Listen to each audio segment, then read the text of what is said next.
Live from the MC. Welcome back to Casual Supremacy with the Dykeman Podcast, talking it out, talking about the important things. It is March 11th, 2024. I hope everyone's just doing good and living their lives. And we got to talk about what's going on in New York City right now. We got to talk about the subways, you know, especially us, because we're the actual people who take the subway. You know, I live in Inwood. This is the last stop on the A train all the way uptown.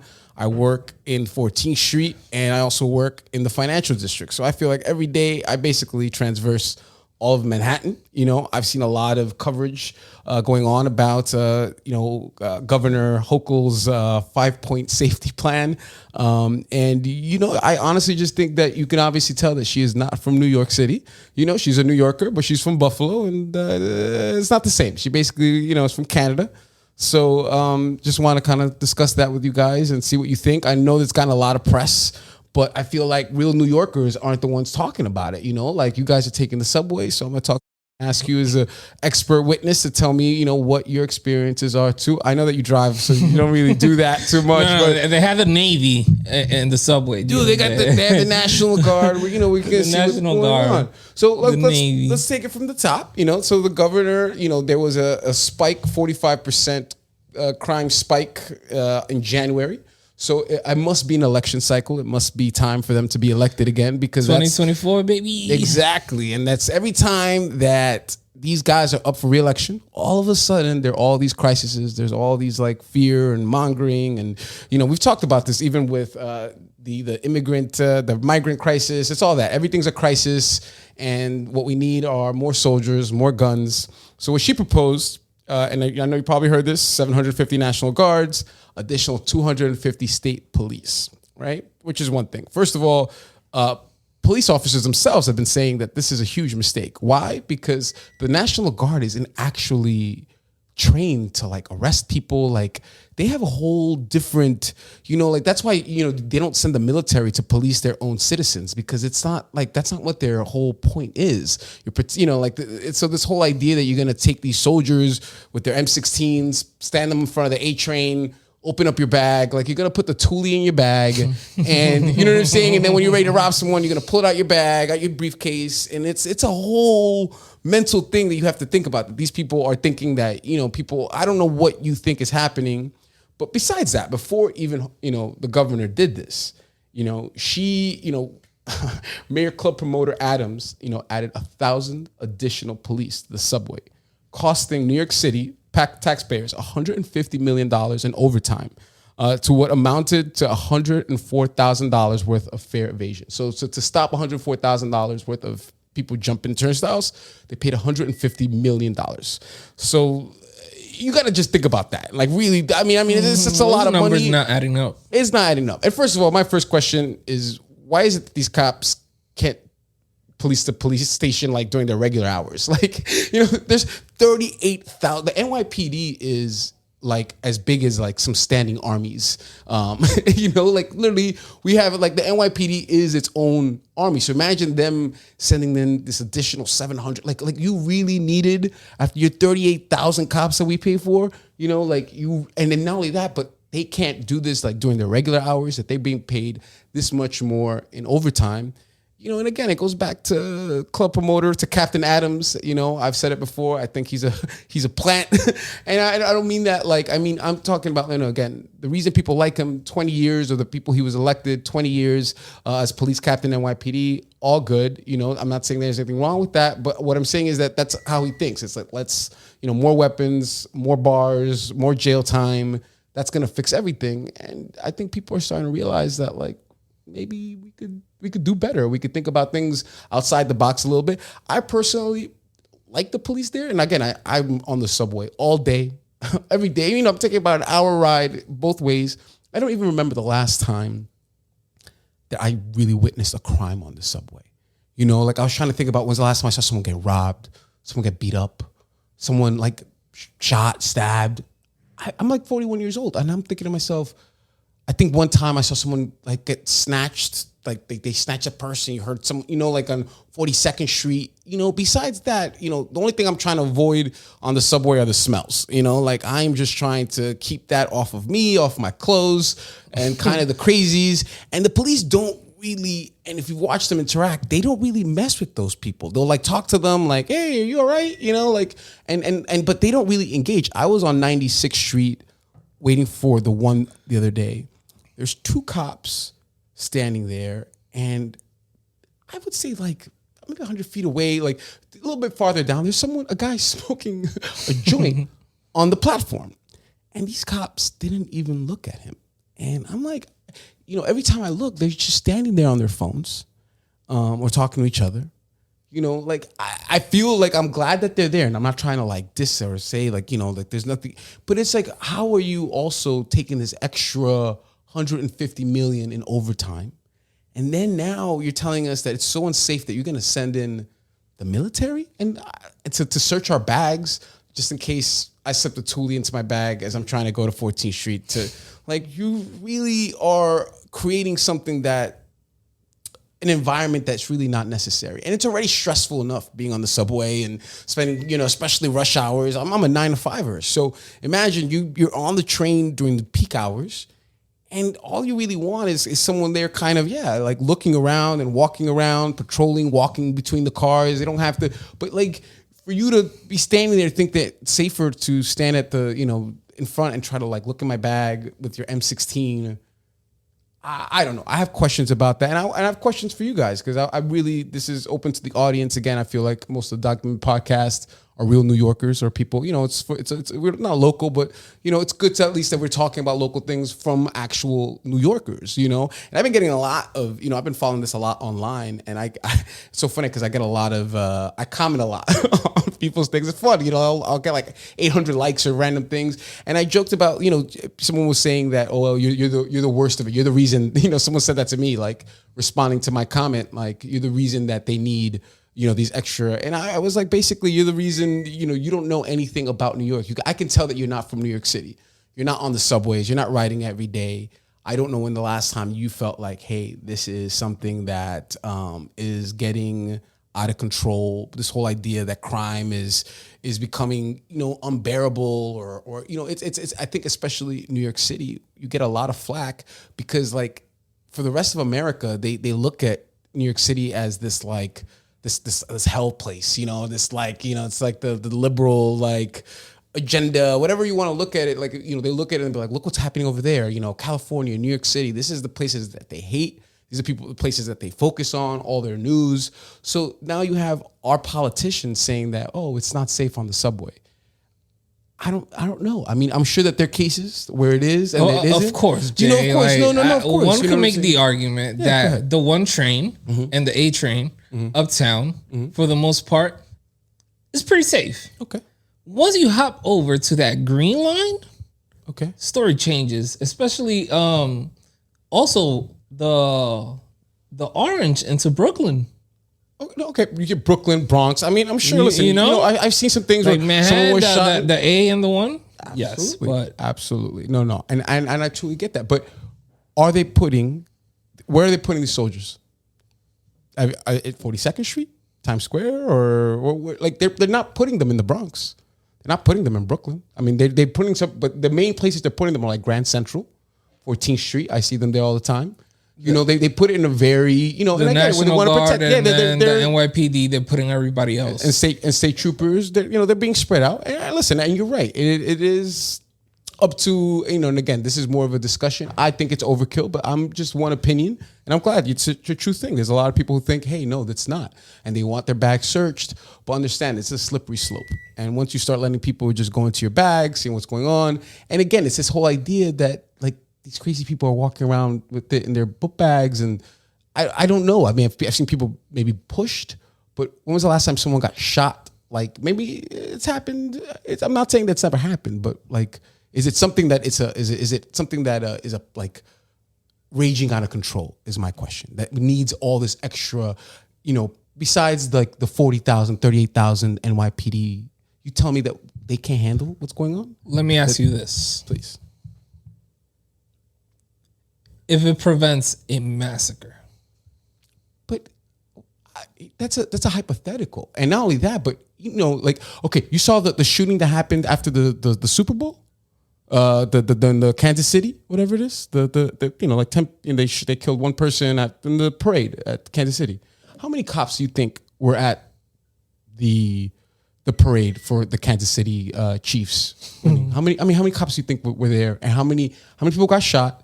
My point is that you think that because you put more people there, or you put more but when it happens, and when someone decides that they're going to do something, and yes, I'm sure it's a deterrent, but it doesn't really, like they after Columbine and all that, they start putting all these extra, police in schools, but it hasn't really stopped, school shootings. I'm just saying that there's got to be other ways to look at these things, and I just think that there is something political about like this fear mongering, because before that, Adams was saying that everything was down, crime was down. He's posted it. He's like, oh, this is down. New York City wasn't, but now it's 45% up, and we need, the strategies. We need the governor to come in. We need state troopers. We need the National Guard. I mean, hey, listen, man. And I'm just saying, there's a cost to it, and we're gonna slowly, it's an effect. We're paying for it, basically. It's a cause and effect. And again, this is just something to think about. And I'm just gonna say it, okay? I miss Governor Andrew Cuomo. Bring back Cuomo. I don't care. Andy and his nipple rings, all of it. I gotta say that I miss Andy. He legalized weed in New York City at the end of it, which again is just more about like making it a crime. But as he left, it's like, all we've really gotten is, are you afraid yet? Do you feel safer? As a New Yorker, do you think that, what are your opinions? Tell me what you're thinking about, and what if you're riding the subway, and if it's something that you do every day. I really want to know if you think that the National Guard is something, and I would love to hear it in the comments. I'm all about the comments. If you guys want to get it, let's talk about it. And I'm totally down with that. But I do think that because it's an election cycle, it's something that we have to really look at, because I think they start creating things, and understand is that you give up freedoms, and then they don't get them back. You still have to take off your shoes to get on an airplane. There was one dude one time who was like a shoe bomber in like 2001 or something, like 20 years ago. You still got to pop your shoes off at LaGuardia. It's like one of those things where it's like, if it makes you feel safer, sure. But like, I don't know. But understand is that you're slowly giving up these freedoms, or you're giving up these like inconveniences. And it's like, okay, like, is there a shoe bomb? Maybe it is something, but then they, I'm just saying that we have to explore what we gain, what we lose, and keep that in mind, because people are just going to keep telling you to be more afraid, and that New York City is more and more dangerous. And I get it, but it's always been dangerous. We've lived here our entire lives. It's not for everybody, I'm glad that you're opening up the conversation, right? So all I hear is that police department got funding, or the city got funding, whoever it is got the funding, and why not use it?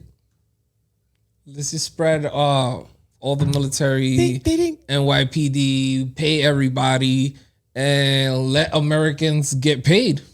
Because who you think is in the military? Who you think is NYPD? So you think that, okay, pay them to search your bags, and that's no, because we have the funding. If you have the funding, and you just said it, they're not doing anything. But we're paying them not. While they're there, they're being paid. Well, exactly. My point is like, so I'm just saying that, again, it's like, if you think about your tax dollars, like, I mean, that's a kind of very interesting. That's a very interesting. Oversimplifying it. I think a little bit. I mean, I'm just saying, like, we got the oversimplifying it. We already paid for it, but so we keeping the supremacy casual. You are the DP. Listen, I want to hear people's opinions. I want to hear your opinion. It's not even like that. I'm just saying that, what could the $150 million, what else could you have done with that money? And I'm just saying that they're already funded. And the $150 extra million was overtime. You know what I'm saying? That's not even their regular salaries. That's like an extra added on bill that we as New Yorkers, I'm just saying we pay for that.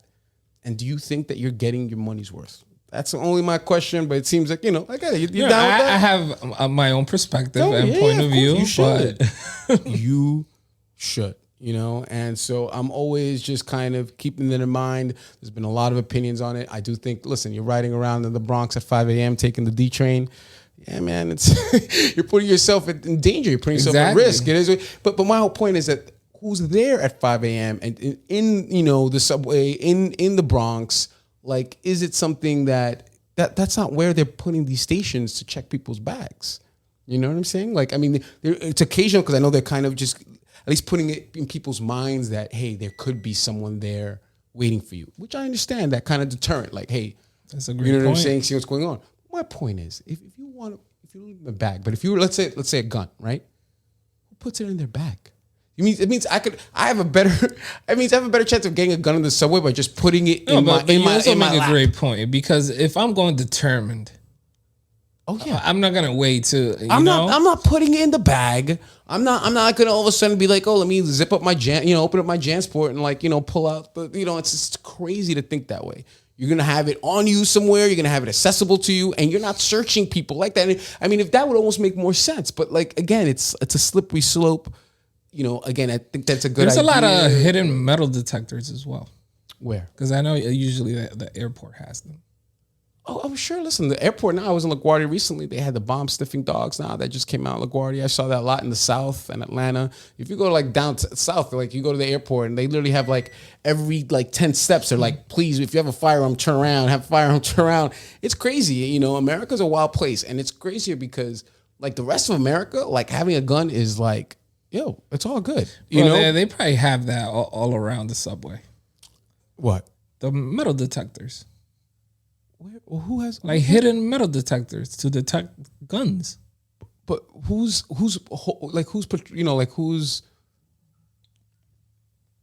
in front of the metal detector? Who's stopping them? Is it like a active? Are they like what do you mean? It's hidden metal detectors, bro. You've never experienced this?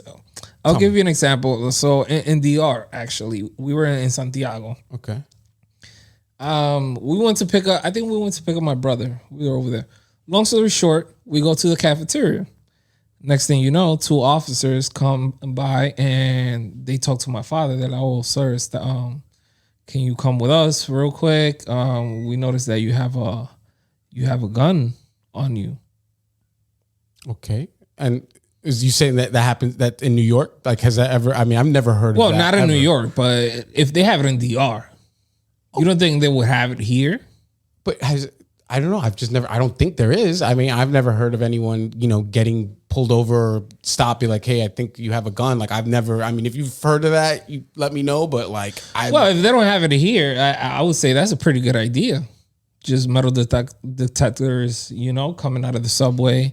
But like everything is metal. Your phone's metal. Your keys are metal. Your laptop is metal. Like, like if you were trying to stop every single person who had metal on them, like, I mean, it would be a real long day on the subway for whoever is like, holding that metal detector. You know what I'm saying? Like, if you're seeing like old like science fiction, like Total Recall, where they walk by and you see, like you need some sci-fi. Oh, he got the Thule. Got him. You see the skeleton. It's like, listen. Actually, that is a great idea. Some AI is like, oh no, he got the Thule metal. Get him. Listen, we're not there yet. Let the dogs loose on him. I don't know if we're there Bro, yet. we have it on video games. You're gonna tell me we don't have it in real life? We don't. What are you talking about? I just heard you told me cool. It's science fiction. What are you talking about? I'm sure that's a good idea, but we don't have the technology. We don't have that yet. You know what I'm saying? Like that's why it's science fiction. Like it's something where we're imagining what's gonna happen in the future. I think we should definitely have some goggles that could see through and that could see metal, and then you could just shape of a Thule. You know what? You got the Thule. You know what that would probably cost? The $150 million in overtime. Hey man, at least you start getting some results. Exactly. That's my point. Is like that makes sense. Like, hey, if you wanted to invest in like a system that like scans people for like if we could do that, and I'm sure that we probably could. Okay, like It's a pretty good idea, man. It's a good idea, but that'd be a better idea to spend $150 million than overtime for like these extra 1,000 police officers. And I get it, they're all Hey NYPD, man, but those officers need to take care of their families. yeah, they need the overtime, and need it's the crazy. overtime. They need, listen, a lot of those the detectives. I do affordable housing, and I've seen some of their, they're making 150, 125, with overtime and all that. And a lot of these city workers are doing that. Like imagine like when we used to snow here, like the sanitation workers, like some of those dudes in the winter, like it's crazy the overtime. But I'm just saying it's a whole game. There's a whole scam to all these different city things and being able to get the city money. I'm just saying, do you think that this extra $150 million, and again, just on the overtime for the police, that's maybe I'm just harping on that, but I also think that the idea of bringing in these additional, people who are just not trained for this, they don't train the National Guard to police the subway. Like what do you imagine? One of these guys, what would you do with the M16 on the subway? Like what could they be doing?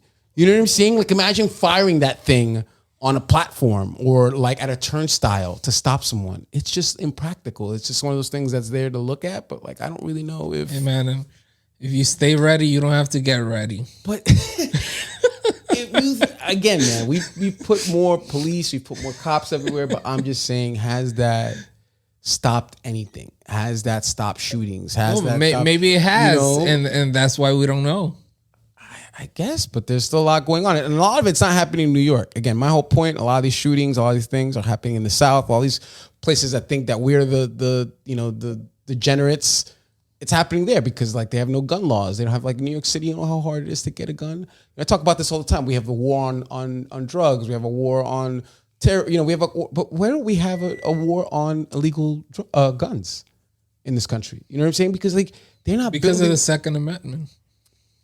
But illegal guns. My point is, let's say New York City, again, in New York City, it's very hard to get a legal gun. But we don't talk about how a lot of these conflicts, a lot of these weapons, where are they coming from? Like who's bringing them in? They don't make Glocks. It is what it is. Tell me. Did you see Biden address the nation? Yeah, go ahead. He literally said it. He's like, well, they need our help, but we're not sending soldiers. We're just gonna sell them guns. Yeah, that's what we do. Yeah. No, I get it. Listen, it's a huge business, and actually kind of leads into what I want to discuss. Second, I want to pull in New York City, but really, I want to talk about something that I've been avoiding for a long time, and I'd say maybe 5-6 months now, and I started Casual Supremacy as a nonprofit to discuss about again the ways that like things are kind of casually passed over people and power in general. And, especially as a New Yorker, not as a New Yorker, but as a professional, as a real estate agent, I have avoided talking about the Middle East conflict. And actually I've been called out on it on social media a few times. Like they're like, why haven't you talked about this at all? What's going on in Gaza? What's going on in Palestine? For a long time, I just thought, it's not my business. There's nothing I can do about this. This is just going to cause issues. This is just one of those hot button topics.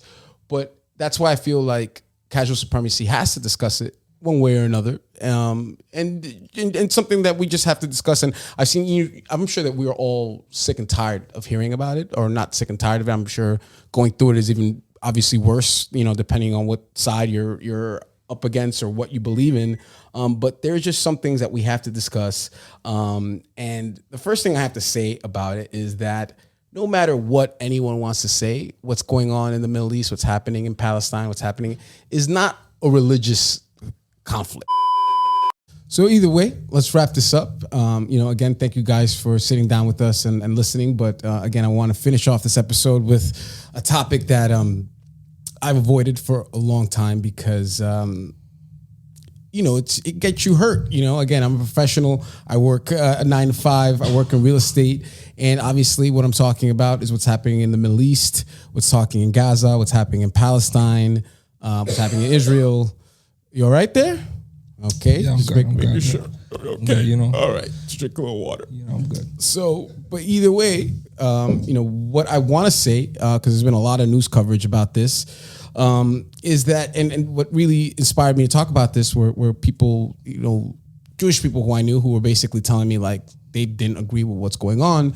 And what I really want to say is that this isn't about religion. And I think you really have to think about the history of humanity. And I actually have a little reading. I'm going to recommend for you guys, a book called Exterminate All the Brutes. There's actually an HBO special, and I think I've talked about it before here. And we have a long-standing history of, killing the natives, America in particular, but we live in a new day and age where things are being on TV, they're on the internet, they're on social media. So we're seeing things now live that's been going on through all of human history. I was saying one of my favorite TV shows is a show called Fargo, and the first season, Billy Bob Thornton, he's talking to one of the characters, and he goes, we used to all be gorillas. We were once all gorillas. There was a time in humanity where, all you had was what you could hold and what you could defend. And all of human history has been this terrible kind of land grab. And the only issue I have particularly with this conflict, because conflict is part of human history, is that we've turned it into this like religious, anti-religious thing, which really just about money, power, and land. And it's the same old conflict that's been happening. And I'm not saying I would respect it if people talked about it that way, but when they turn it into this religious thing, it really, you're just like kind of missing like it's just like this layer, this story that people put over it. But what's really happening is just kind of the same old thing, And we talked about this before when we were our earlier segment about the weapons and who's selling the weapons. It's the United States. It's funny because now the United States is selling the weapons to Israel, and they're also, because it's an election cycle, now Biden, what's he got to do, Papa? He's got to now he's sending aids. I don't know if you saw the story, but the last aid package, I think BBC reported, it dropped on people and it killed like 5 or 6 people because now think about how ridiculous that is to be killed by the aid. They're dropping it on people. You could look the story up that happened today, or they reported it, but just how ridiculous things are getting. We're building, and honestly, it's unfortunate for the people of Palestine because they don't have a military. They don't have, they've literally been in this open, whatever you want to call it, open air prison for a long time. This is like a 70-year conflict. It's also very touchy to talk about because again, as soon as you say it, it's like, oh, you're anti-Semitic, you're out of this, but Zionism and this land grab, these things have nothing really to do with religion. They use religion to kind of to cover it up and be like, well, God gave us this and he chose this for us. And I get it, but you understand that they're already trying to sell the real estate where they're bombing. I don't know if you've heard about this, but it's only open to Jewish buyers, but they are already they're basically putting diagrams of where they blew up a house and they're putting a projection of oh, this is where your new condo is going to be. I'm just saying that it's all about land. It's all about money. It's all about land. I'm not, there's nothing else. Any other thing that you want this to be about is not that. And I had to say that as someone who runs this podcast. We talk about, again, casual supremacy as an organization. I avoided for a long time. I apologize because honestly, it scared the shit out of me. To be 100% honest, I just didn't want to be labeled anything. Why now? Why now? Because again, tens of thousands of people have been killed. Whatever way you want to look at it and seeing what's going on, it's a humanitarian crisis. People just starving. They have these acronyms for kids without basically parents. I forgot what the actual acronym is. It's they have all these children with no other family, and literally doctors are just they're just these children, and so it's getting harder and harder to avoid it. It's harder and harder to not think about it. It's harder and harder not to, as the images keep piling up. I mean, you heard about the U.S. soldier, Aaron Bushnell, who literally lit himself on fire in front of, and to be honest, that was another big thing that, I don't know if you've watched that video, but it's really hard to digest. You know what I'm talking about? So a U.S. soldier, airman from the Air Force, I think he was 22 or 25 years old. He went, there's a full video, Aaron Bushnell, white kid, took a canister of gasoline in his full uniform, poured it on top of himself. What? You need to, yeah, but that's sounds like mental illness. Maybe it's mental illness, but he decided that he wanted to take a stand for something, and I don't know. But my point is, where did that come from? What did he make any statement prior to doing that? Yeah, the statement was about Like, I can no longer stand by and say nothing and do nothing. And he lit himself on fire. I mean, listen, it's one thing to kill yourself and there's one thing to shoot yourself in the head, but like to stand there, like literally walked up real casually, like real casual, took a thermos, like one of these things. Watch the video, man. I mean, I can't believe you haven't seen it. But it'll affect you, and it affects how again these images are affecting a lot of people throughout the world, and something that I think that we can't keep avoiding. And that was actually a really big reason, or big aha moment or something. And yes, you could call it that he was mentally ill, but like that's a big conviction. Yeah, and bro, that doesn't sound. Well, listen, if you watch him and see, I mean, you haven't seen it. So, I mean, it's kind of weird, but you have to, like, he very casually and very calmly explains his situation, walks up, douses himself and lights himself on fire. Whether you want to call it mental illness, whatever it is, he screams "Free Palestine" until he dies. And the crazy thing about the video is that the police are standing there. He's on fire and they're pointing their guns at him. And the EMTs are like, we don't need guns. We need a fire extinguisher. And again, this is where it comes back to what's saying in New York City. Do we need just more people pointing guns at people, or do we need to actually like think about these things and what is going on in the world? And yes, it could be mental illness, whatever way you want to call it. It's just something I think Casual Supremacy we had to talk about. Dykeman Podcast. You should check out that video. It actually, to be honest, you maybe don't want to, but there are like, different versions of it that don't go into detail, but he's become like a hero of Palestine. They like naming streets after him. It's just like a huge sacrifice, whatever way you want to look at it, mental illness, whatever it is. He took a stand, he said his piece, and he went, when you first presented it, I thought he just did the action, but now that you're telling me that there's an actual, the whole thing. He screams "Free Palestine" to the very end. He's like, he's screaming, and it's the audio itself. That's clearly a stand. Yeah, he made a clear stand, and I think that then it kind of, not say it gave me the courage to talk about it, but it made me realize, you know what, man, like this is something that's really happening. Tens of thousands of people at this point are dying, and now we're trying to like drop aid in. So I don't know if you saw another video that they had today, but they're like dropping them into like the water right outside, so the people are trying to swim out. They're starving. So they're dropping it off the water, but they're like again, because they're airdropping it. They can't control where it kind of like lands because the wind, it's like these parachutes. And so people are trying to go out there and they're dying, trying to get these aid boxes. And it's like landing on people and it's killing people.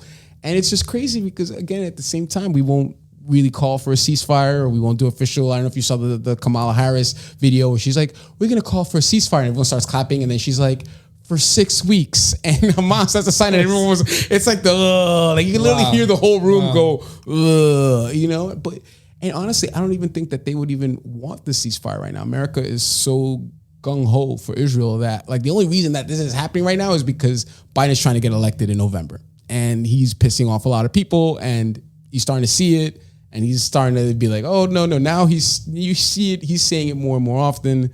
But I thought that, again, Casual Supremacy, because really that this is about, check out Exterminate All the Brutes. Check out, there's an HBO like series on it. It's all about, again, we've done this time and time throughout human history. We kill the people who can't really defend themselves, and we're like, and we find a reason, when we call them whatever we want to call them, insurgents, savages, there's all kinds of different words. We're basically just dehumanizing people and making them less than what they really are, and less than human, or calling them whatever, criminals, and they're all kinds of heathen. Whatever way it is, it's like we're above you and we deserve this. But it's always about the land. It's always about the money. It's the same thing, and that's what we have to keep in mind. That's all that's happening is the same old thing, and it's not about religion, in my opinion. And that's my piece. So thank you again for listening to me for a little bit. Well said. Well said. Thank you very much. But something that definitely has been hanging heavier and heavier in my heart. And the more I avoided it, the realize I was like, you're silence is violence. And a lot of people have been talking about it. And again, I didn't want to, there's a lot of nuances, a lot of opinions, but that's the one thing I'll say. This is the same old thing. This Nothing has changed. They just want the land. They want the port. The There's nothing else, and they will use and say whatever to justify it. But it has nothing to do. Like I said last episode, the bottom line is the bottom line. We don't sell avocados. We sell them Tulies and them bombs. Tulies. Yes, Lockheed Martin and and Halliburton and all that stuff. That is what we do here. And that's what all these politicians, and they all own stocks and all those big, and we didn't even have a weapon, like when we used to go to war, like in the 40s, and like Boeing and all these things, we used to convert like factories. It wasn't like a war machine well now it's money in keeping these weapons and selling these weapons. We're selling them to Ukraine. Like, look what's happening in the rest of the world. We don't talk about what's happening in Haiti. We don't talk about what's happening in Congo. Like, Haiti's getting real crazy right now. We don't care. Bro, we don't talk about that. Loans to buy the Tulies. I guess that's it. Like, here you go, and it's give you a loan so you can buy the Tulies from us too. So it's like a whole thing, But war is power, and it's money more than anything. And just keep that in mind as you listen to all this stuff that's going on in the news and what's being said. This is not about God. There's no God in this. It's never been about God. This is not about God. It's about money. And that is about money. And that's all I got to say, man. Keep it casual. Keep the supremacy casual. I appreciate you, man. And I love, coming here and talking with you. And let's do it again soon. Live from the MC.